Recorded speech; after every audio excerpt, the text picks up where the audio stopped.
Hello, hello, hi, gigpreneur. What is going on? Welcome, welcome. Happy Sunday. In hopes that you squeezed more out of your day than the day squeezed out of you. I am Sean Azimi, and I am somebody who used to work in a corporate environment, in a call center environment for many, many years, worked 14, 12, 14, 16 hour days, 6 days a week, often 7 days a week, until my pancreas cut down on me, shut down on me. Levi, what's going on? Shut down on me and left me unemployable with nothing to fall back on. I don't know if you ever hit rock bottom like that, but that sucks because it was a double whammy for me. It was both my health and income gone within 92 days, really. And so I got redirected to this whole online space and this gig economy.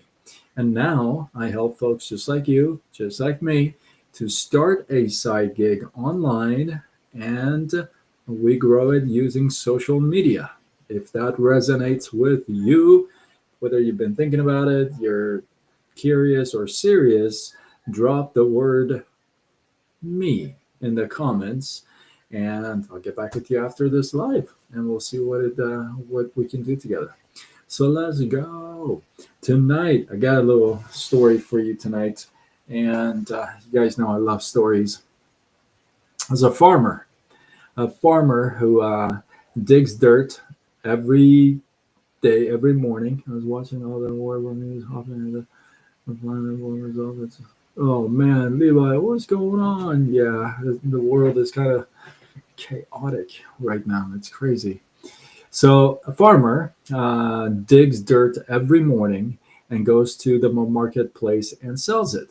So he's got this shovel, if you would. He digs, he loads up his donkey, and they go to town and sell the dirt.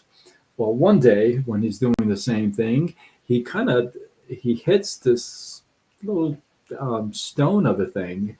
He picks it up and it's kind of shiny, and it's kind of something that he hasn't seen. He doesn't know what it is. It looks really good. It's a pretty good size. So he puts it around the donkey's neck, like just like an ornament. They go to town to sell the dirt, and it kind of starts to get some attention. Some people are like, "Oh, that's kind of neat," And a couple of days into this, and people are really kind of drawing attention to this little rock or stone. Among them, there's this shop owner that comes up to him and says, "Hey, listen, I really like this thing. How much for it? Do you want to sell it?" And he says, he thinks for a second. He goes, "Sure, why not? I'll get 60 coins from you." The shop owner thinks about it for a second, pays him the 60 coins, and grabs the rock and hangs it over his register at his store, because he thinks this looks really nice, and it kind of is bright, and it gives a color to the store. So a couple of days go by. People come to the store, pick up a few things, and they see the rock, and it attracts attention again. And then one day, there's this jeweler who is at the store, and his eye spots this rock, or this stone, if you would. And he says, "Well," to the shop owner, "how much for this stone?" The shop owner thinks about it. He says, "I'll take 120 coins for it." The jeweler says, "Well, I don't know. Uh, Let me think about it. In fact, I'll come back tomorrow, and I'll let you know." Fair enough. The shop owner says, he says, "If you want it, that's my price, 120." And he goes, "All right." Well, he goes away. A few hours after, another jeweler happens to be in the store, walking around, and spots the rock. Tells the shop owner, "Hey, how much for this rock?" And the shop owner says to himself, man, this rock is popular. Huh. Goes 120 coins. The jeweler takes out 120 coins, gives it to the shop owner, takes the rock, and goes away. You may have guessed it. The next day, the first jeweler comes back to the store and says, oh, what happened to this rock? And the shop owner says, well, somebody came and paid 120 coins for it and took it. The jeweler turns around to the shop owner and says, you're so dumb. You're such an idiot. That rock was a rare diamond. It was worth so much more than 120 coins. The shop owner pauses for a second, turns around to the jeweler and says, with all due respect, am I the idiot or are you the dumb one? Because you knew what this rock was and yet you left it. You said you'll come back the next day.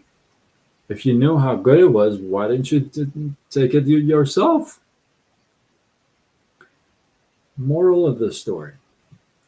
First thing is know your resources and know what you have and just know your resources, right? It's important to know what you have. If you got a rare rock, then you should probably know what it is. Two is that don't wait. Don't wait to take your chances. Don't wait to take an opportunity. Don't wait. Take the opportunity. Take the chance. Don't sit on it. Sometimes sitting on something is way more costly than taking action, right? And three is that stick to your guns, to the value of what it is that you're promoting or offering, right? Just because somebody throws you a number and starts negotiating, doesn't mean you gotta throw in the towel, right? Sometimes things are worth a lot more than what you even price them at.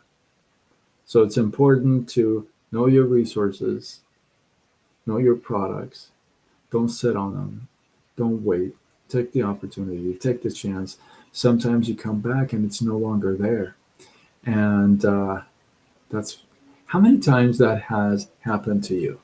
I'm not talking about the Microsoft stock where everybody uses, if I knew that Microsoft would be that much, I would.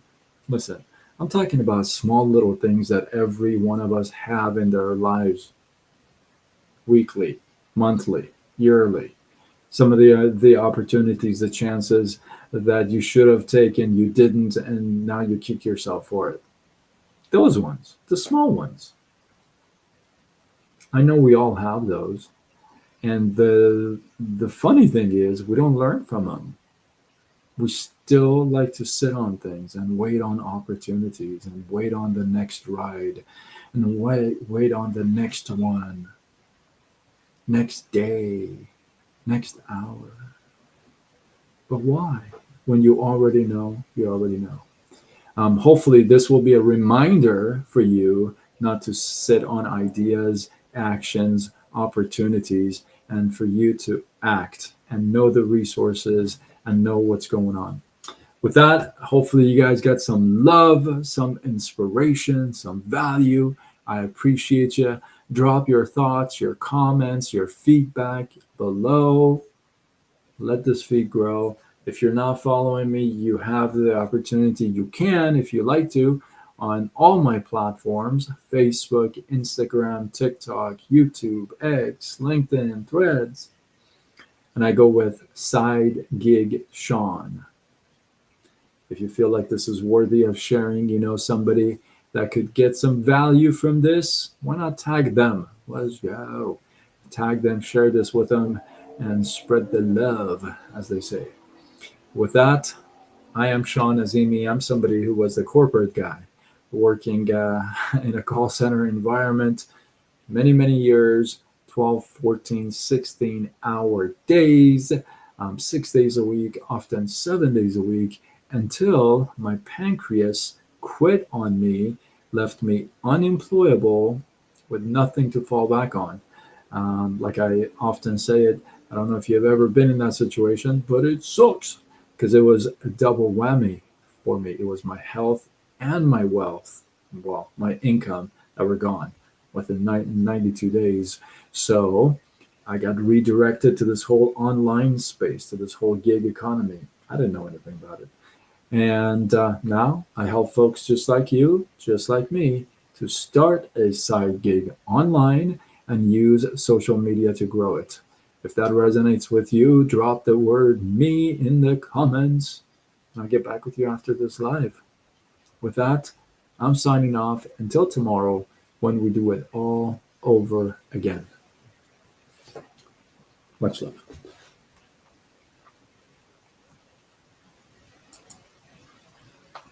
Hey, sir.